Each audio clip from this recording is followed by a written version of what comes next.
Assalamualaikum warahmatullahi wabarakatuh. Shalom, Om Swastiastu, Namo Buddhaya, salam kebajikan dan salam sejahtera bagi kita semua.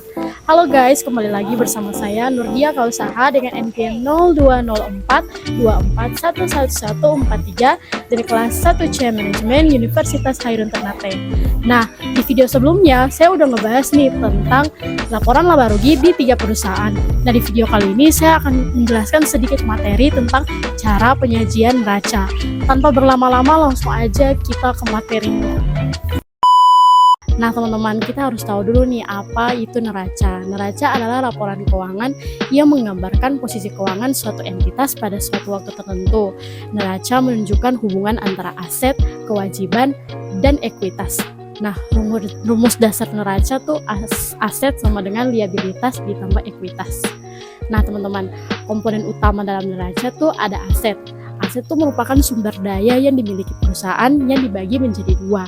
Ada aset lancar. Aset lancar terdiri dari kas, piutang usaha, persediaan, dan aset lain yang dapat dicairkan dalam waktu kurang dari 1 tahun. Nah, pada aset tidak lancar, ada tanah, bangunan, mesin, kendaraan, dan aset tetap lainnya, serta aset tak berwujud seperti hak paten. Nah, pada yang kedua, liabilitas.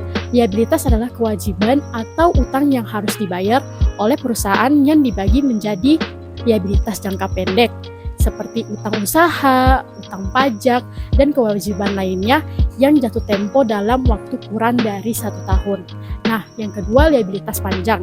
Liabilitas panjang terdiri dari utang obligasi, utang bank, atau utang lainnya yang jatuh tempo lebih dari 1 tahun. Nah, yang ketiga yaitu ekuitas.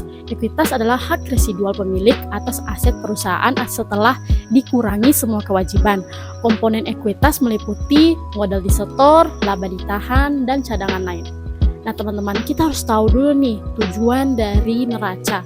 Neraca disusun untuk memberikan informasi kepada pihak internal atau manajemen dan eksternal seperti investor, kreditur, dan regulator tentang kekayaan perusahaan yang tersedia, kewajiban perusahaan yang harus diselesaikan, dan modal pemilik sebagai hak residual setelah semua kewajiban dikurangi.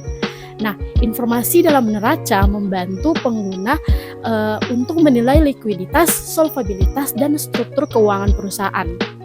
Nah, fungsi neraca kita harus tahu teman-teman.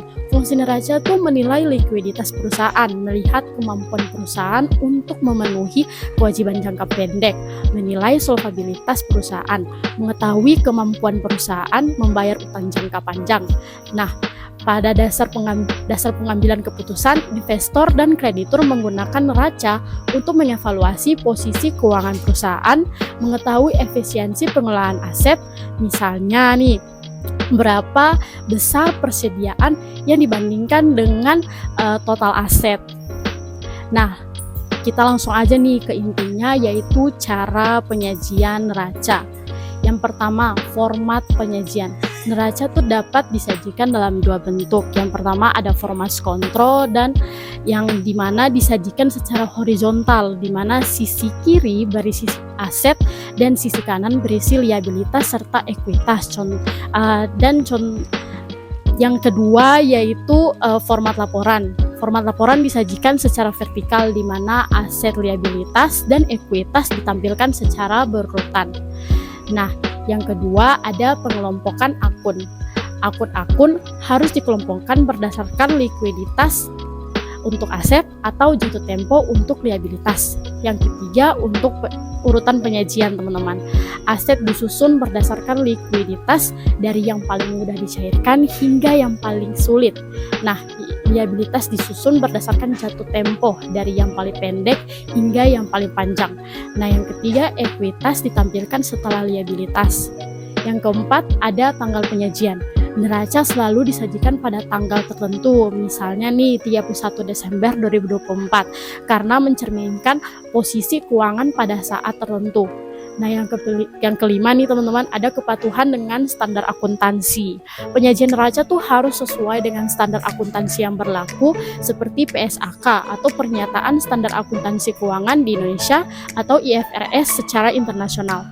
Nah, itu aja nih teman-teman yang mau saya sampaikan tentang materi penyajian, cara penyajian raca kali ini. Semoga materi ini bisa bermanfaat untuk banyak orang di luar sana. Mohon maaf kalau saya ada salah kata ya. Wabillahi taufiq walhidayah. Wassalamualaikum warahmatullahi wabarakatuh. Jangan lupa like, comment, share, dan subscribe. Bye-bye.